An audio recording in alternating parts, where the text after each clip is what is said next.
আসসালামু আলাইকুম সুপ্রিয় শিক্ষার্থীবৃন্দ, আশা করছি আপনি ভালো আছেন। ই কমার্স অ্যাডভান্স টিউটোরিয়াল সিরিজের গত পর্বে আমরা কিভাবে ই কমার্সে একটি single product page set up করতে হয় সেটি দেখেছিলাম। তো আজকের পর্বে আমরা কিভাবে ই কমার্সে সব পেজ সেট আপ করতে হয় এলিমেন্টর দিয়ে আমরা সেটি দেখব। আমরা এই পর্বে এলিমেন্টরের ফ্রি প্লাগইন ব্যবহার করব এবং একটি অ্যাড অন ব্যবহার করব, সেটিও ফ্রি থাকবে। তো আমরা দুটি ফ্রি, একটি অ্যাড অন এবং একটি এলিমেন্টর ফ্রি প্লাগইন ব্যবহার করে কিভাবে সব পেজের জন্য কাস্টম একটি টেমপ্লেট বিল্ড করতে হয় সেটি দেখব। তো সেটি করার জন্য আমাদেরকে অবশ্যই আমাদের ড্যাশবোর্ডে লগ ইন করতে হবে। তারপর লগ ইন করার পর আমরা প্লাগইনস থেকে ইনস্টল প্লাগইনে যাব। এলিমেন্টর ফ্রি অলরেডি ইনস্টল করা রয়েছে, আমরা আরেকটি প্লাগইন ইনস্টল করব। সেটির জন্য আমাদেরকে অ্যাড প্লাগইনে ক্লিক করতে হবে।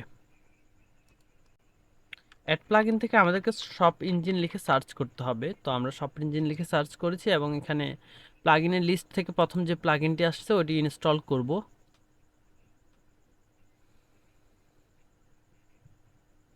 এটি ইনস্টল হয়ে যাওয়ার পর আমরা অ্যাক্টিভেট করব। গত পর্বেও আমরা এটি ইনস্টল এবং অ্যাক্টিভেট করেছিলাম। আপনি যদি সেই পর্বটি দেখে না থাকেন সেক্ষেত্রে আপনি ওটি দেখতে পারেন। তো অথবা আপনি এখান থেকেও দেখলেও পারবেন। তো আমরা শপ ইঞ্জিন থেকে বিল্ডার টেমপ্লেটস ক্লিক করব। বিল্ডার টেমপ্লেটসে ক্লিক করার পর আমাদেরকে অ্যাড নিউ টেমপ্লেটস করার জন্য একটি অপশন ওরা দেখাবে। আমরা এখান থেকে অ্যাড নিউ টেমপ্লেট করব। এই যে এখানে অলরেডি সিঙ্গেল প্রোডাক্ট পেজের জন্য একটি টেমপ্লেট তৈরি করা রয়েছে, তো আমরা অ্যাড নিউ টেমপ্লেট করব। অ্যাড নিউ থেকে আমরা এটি নাম চেঞ্জ করে দিব, নাম চেঞ্জ করে শপ লিখব। এরপর সিঙ্গেল থেকে আমরা শপ সিলেক্ট করে দিব। তারপরে এটি অ্যাক্টিভেট করতে চাই কিনা, হ্যাঁ আমরা এটা অ্যাক্টিভেট করে দিব। আর বর্তমানে আমাদের ডিজাইন হচ্ছে যে এটি বর্তমানে সব পেজ এরকম দেখাচ্ছে, ভালোই দেখাচ্ছে। বাট আমরা শেখার জন্য নতুন একটি ট্যাবলেট এখানে অ্যাড করব। তো আমরা চাইলে এটি সিলেক্ট করতে পারি, কিন্তু এটা আমাদের সাইটে কাজ করবে না কারণ আমাদের এলিমেন্টর ফ্রি। তো ফ্রি এলিমেন্টরের সাথে এটি আসবে না, আমাদেরকে বিল্ড করতে হবে। তো স্যাম্পল ডিজাইন সব ঠিকঠাক আছে, আমরা সেভ চেঞ্জেসে ক্লিক করব। সেভ চেঞ্জেসে ক্লিক করার পর এটি অলরেডি অ্যাক্টিভেট হয়ে যাবে এবং সব কিছু ব্ল্যাঙ্ক হয়ে যাবে। আমরা এটি এডিট উইথ এলিমেন্টর দিব।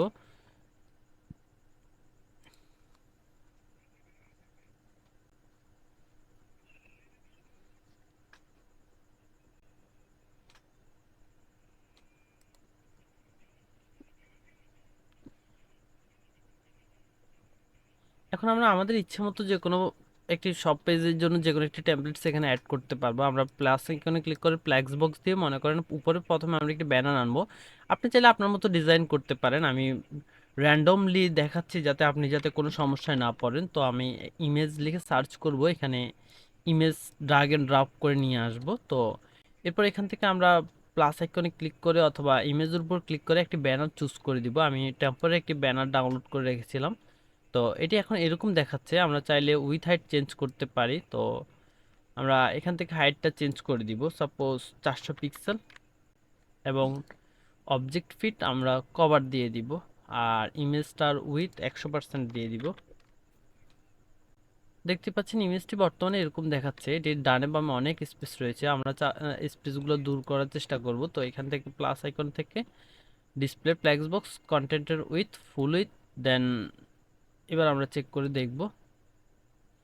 এখন কিন্তু এটি ফুল উইথ হয়ে গেছে, কিন্তু এটা ডানে বামে অনেকটুকু খালি জায়গা রয়ে গেছে। তো আমরা খালি জায়গাগুলো রিমুভ করার জন্য আমরা এই সেকশনটা থেকে অ্যাডভান্সে যাব। অ্যাডভান্স থেকে আমরা আননেসেসারি মার্জিন ফ্যাডিংগুলো রিমুভ করে দিব। রিমুভ করে দিলে দেখতেই পাচ্ছেন এখন ছবিটি ঠিকঠাক দেখাচ্ছে, তবে ছবির কোয়ালিটি ভালো না হওয়ায় এটি এরকম শো করতেছে। তো আমরা এরপর স্টেপে চলে যাব।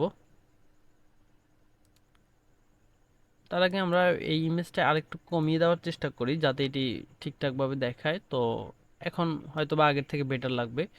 তো এরপরে আমরা মনে করেন এখানে একটি ক্যাটাগরির জন্য একটি সেকশন অ্যাড করব, সাপোজ যেখানে ক্যাটাগরিগুলো শো করবে আমাদের।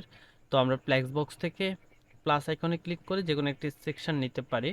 এরপর মনে করেন আমরা যদি এখানে ক্যাটাগরিজ লিখে সার্চ করি, ক্যাটাগরিজ প্রোডাক্ট ক্যাটাগরি লিস্ট নামে একটি অপশন আসছে। তো আমরা এটি ড্রাগ এন্ড ড্রপ করব এখানে, অ্যাড সাম ক্যাটাগরিজ হিয়ার। তো আমরা সিলেক্ট করতে পারি এখান থেকে সাপোজ ট্রাইপড, দেন স্মার্ট ওয়াচ বা ফ্যান, দেন হেডফোন। তারপর আমরা চাইলে আরও নিতে পারি বা বেস্ট প্রোডাক্টস। তো এখানে শো ক্যাটাগরি ইমেজ শো করবে কিনা, হ্যাঁ শো করবে যদি ইমেজ থেকে থাকে, আর যদি না থেকে থাকে তাহলে তো শো করবে না। তারপর শো আইকন, আইকনগুলো থাকবে কিনা, হ্যাঁ আইকন রাখবো আমরা। আর এটির ব্যাকগ্রাউন্ডের কালারটা আমরা চেঞ্জ করে সাপোজ আমরা রেড কালার দিতে পারি বা আদার্স কোন একটি কালার আমরা এখান থেকে অ্যাড করে দিতে পারি।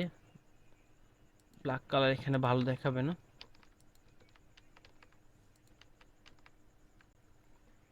আমরা এখানে ফুটার থেকে এই কালারটি নিয়ে নিই, এই কালারটি নিয়ে এখানে অ্যাড করে দেই।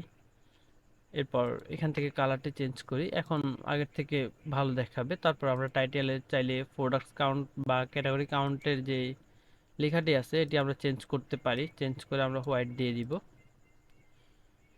এরপর আপনি চাইলে এটা রাখতে পারেন অথবা নাও রাখতে পারেন, আমি জাস্ট টেম্পোরারি আপনাকে দেখানোর জন্য এটি অ্যাড করছি। তো এরপর আপনি চাইলে বক্স শ্যাডো অ্যাড করতে পারেন বা আদার্স কাজগুলো আপনি এখান থেকেই করতে পারেন। তো আমি পাবলিশ করে দিব, পাবলিশ করার পর এরপর আমাদের প্রোডাক্ট লাগবে, তো আমরা প্রোডাক্ট অ্যাড করব। এখান থেকে আমরা প্রোডাক্টস লিখে সার্চ করব, প্রোডাক্টস। এরপর এখানে আর্কাইভ প্রোডাক্টস নামক একটি অপশন আসছে, আমরা চাইলে এটি ব্যবহার করতে পারি, বা ফিল্টারেবল প্রোডাক্ট লিস্ট বা প্রোডাক্ট ক্যাটাগরি লিস্ট আমরা এটি এড করে দেখি, হয়তো বা এটার থেকে বেটারে কোনো অপশন পেতে পারি। সরি, আমরা এটি অলরেডি অ্যাড করেছিলাম, তো আমি এটি রিমুভ করে দিয়েছি। এখানে আমরা প্রোডাক্ট অ্যাড করব, প্রোডাক্টস। এরপর এখানে আর্কাইভ প্রোডাক্টস নামক একটি অপশন শো করতেছে, বা প্রোডাক্ট পার পেজ, আমরা এটি অ্যাড করব এখানে। এরপর এটি ডিজাইন এরকম দেখাচ্ছে, আমরা এটা একটু চেঞ্জ করব। শো প্লাস সেল শো করবে কিনা, শো ক্যাটাগরি শো করবে কিনা, না আমরা ক্যাটাগরি এখানে শো করাবো না। তারপর শো ডেসক্রিপশন শো হবে না, রেটিং শো হবে, রেগুলার প্রাইস শো হবে, বাটন গ্রুপ থাকবে কিনা থাকবে না। তারপর আদার্স যেসব রয়েছে ওগুলো আমরা চেঞ্জ করব না। তারপর পেজিনেশন, অর্থাৎ এটি যখন নিচে নিচে পেজিনেশন হবে কিনা, বা লেফট অ্যান্ড রাইটের জন্য পেজিনেশনগুলো থাকবে কিনা থাকুক। বা এরপর কাস্টম অর্ডারিং, আমরা অর্ডারিং কীভাবে করবো, এই যে অর্ডারিং হচ্ছে যে এগুলোর জন্য, যে এই কুইক ভিউ, তারপরে উইশ লিস্ট, তারপরে অ্যাড টু কার্ট, তারপর হচ্ছে যে কম্পারিজন, ডাইরেক্ট চেকআউট প্রো, এটা আমাদের লাগবে না, এটা আমাদের নেই। আমরা ইনেবল অর্ডারিং থাকুক।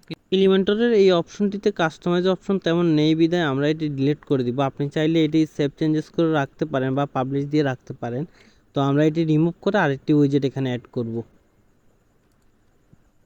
ফিল্টারেবল প্রোডাক্ট লিস্ট, এটি যদি অ্যাড করেন এখানে, সেক্ষেত্রে আপনি এখানে আপনার ইচ্ছা মতো প্রোডাক্টের লিস্ট বা ফিল্টার অ্যাড করতে পারেন। যেমন আমি যদি এখানে অ্যাড লেবেল দিই, সাপোজ স্মার্ট ওয়াচ,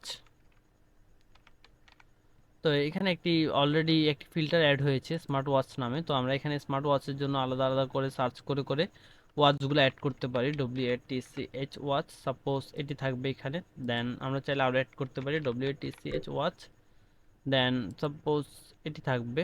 তারপর আমরা চাইলে আরও অ্যাড করতে পারি কলমিফি 71। এই যে প্রথম স্মার্ট ওয়াচ, তারপরের জন্য এটির জন্য আমরা আরও একটি স্টেপ অ্যাড করতে পারি, বা বেস্ট প্রোডাক্ট লিখে, best product, BST, best PRODUCTS products. এরপর আমরা এটি রিমুভ করে দিব। এটি রিমুভ করার পর এখান থেকে আমরা আরও কিছু প্রোডাক্ট অ্যাড করব, যেমন এটি আমরা অ্যাড করতে পারি, তারপর এটি অ্যাড করতে পারি, তারপর এটি অ্যাড করতে পারি। এরপর আমরা যদি এখন যদি বেস্ট প্রোডাক্টসে যাই, বেস্ট প্রোডাক্টের ইমেজ প্রোডাক্টগুলো কিন্তু অটোমেটিক্যালি চেঞ্জ হয়ে যাবে।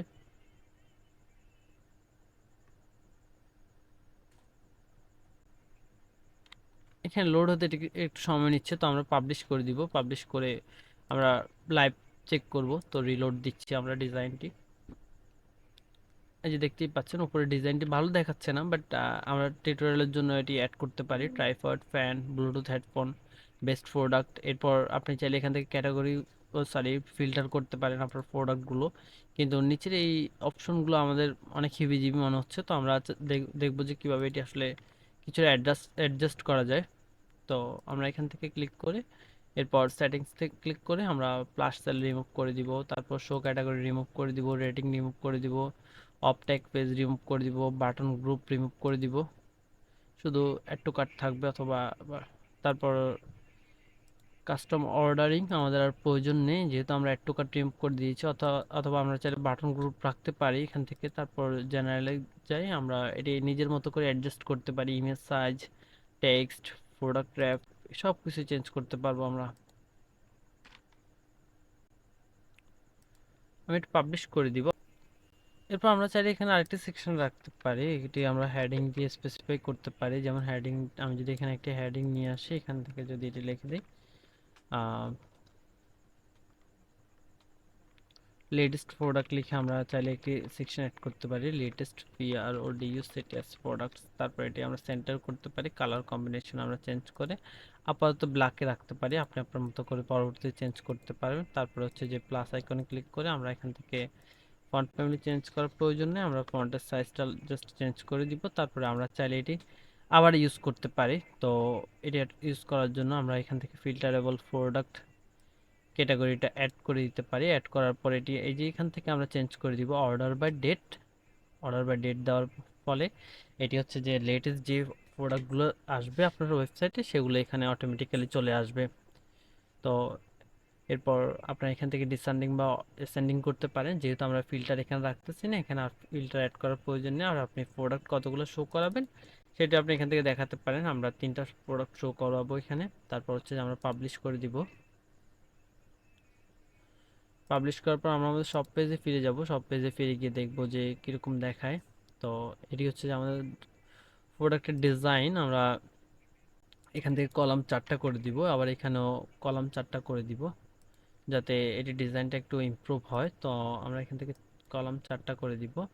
এরপর এখানে প্রোডাক্ট যেহেতু 3টা দিয়েছিলাম সেক্ষেত্রে এটি ভালোভাবে দেখাচ্ছে না, তো আমরা এটি 4টা প্রোডাক্ট অ্যাড করতে পারি। তারপর পাবলিশ করে দিব। পাবলিশ করার পর আবার চেষ্টা করব, আবার রিলোড দিব আমরা এই পেজটি।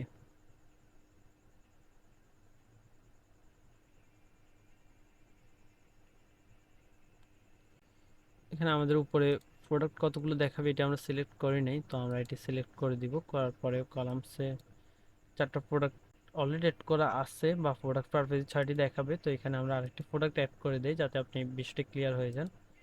সাপোজ এটি আমরা ওয়াচ হিসাবে এখানে অ্যাড করে দিলাম। তো আমরা পাবলিশ করব। পাবলিশ করার পর এখানে রিলোড দিব।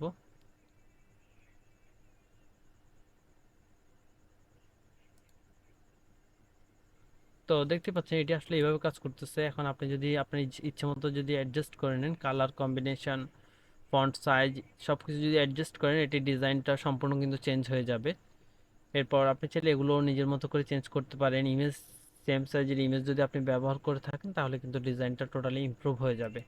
তো আজকের ভিডিও এই পর্যন্ত। আশা করি ভিডিওটি ভালো লেগেছে। ভিডিওটি ভালো লাগলে আমাদের চ্যানেলটি সাবস্ক্রাইব করে রাখবেন। আসসালামু আলাইকুম।